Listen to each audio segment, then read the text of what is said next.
북한이 무력 도발 수위를 계속 높이자 우리 정부가 5년 만에 처음으로 대북 독자 제재 카드를 꺼냈습니다. 북한 개인 15명과 기관 16개를 제재 대상으로 지정했는데 추가 도발 시에 제재를 더욱 강화할 것으로 보입니다. 취재기자 연결합니다. 조수영 기자. 네, 외교부입니다. 네, 새로 발표된 독자 제재 내용 자세히 정리해 주시죠. 네, 외교부가 북한의 핵미사일 개발과 대북 제재 회피에 기여한 북한 개인 15명과 기관 16개를 독자 제재 대상으로 추가로 지정하기로 했다고 발표했습니다. 그러면서 최근 북한이 우리를 대상으로 전술핵 사용을 상정하며 전례 없는 빈도로 일련의 미사일 도발을 감행한 것을 강력히 규탄했습니다.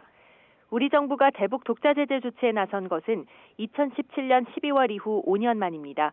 외교부 당국자는 이것이 끝이 아니라며 향후 북한의 도발에 따라 또 제재의 효과성을 위해 독자 제재를 추가적으로 계속해 나갈 예정이라고 말했습니다.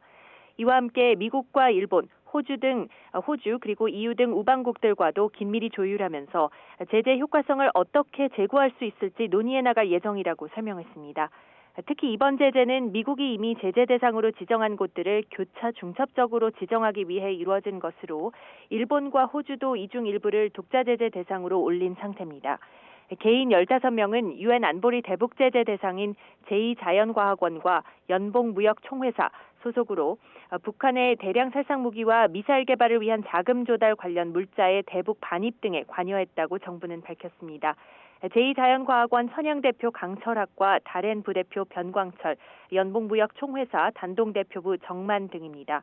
또 기관 16곳은 대량 살상무기 연구개발과 물자 조달, 북한 노동자 송출, 선박 광물, 원유 밀수, 또 제재 선박 운영 등을 통해 북한의 핵미사일 개발에 기여하고 안보리 제재를 회피하는 데 관여했는데요. 로켓공업부와 고려항공무역회사, 국가해사감독국, 화성선박회사 등이 포함됐습니다. 한국 정부의 독자 제재 대상으로 지정되면 정부의 사전 허가 없이는 한국 측과 외환거래 또는 금융거래가 불가능해집니다. 허가를 받지 않고 거래하면 관련 법에 따라 처벌받을 수 있습니다.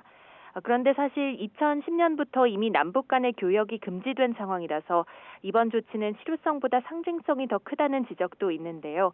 그럼에도 정부가 북한의 도발에 단호하게 대응하겠다는 의지를 대내외에 분명히 하는 강력한 메시지여서 북한의 향후 행보에 어떤 영향을 미칠지 관심입니다.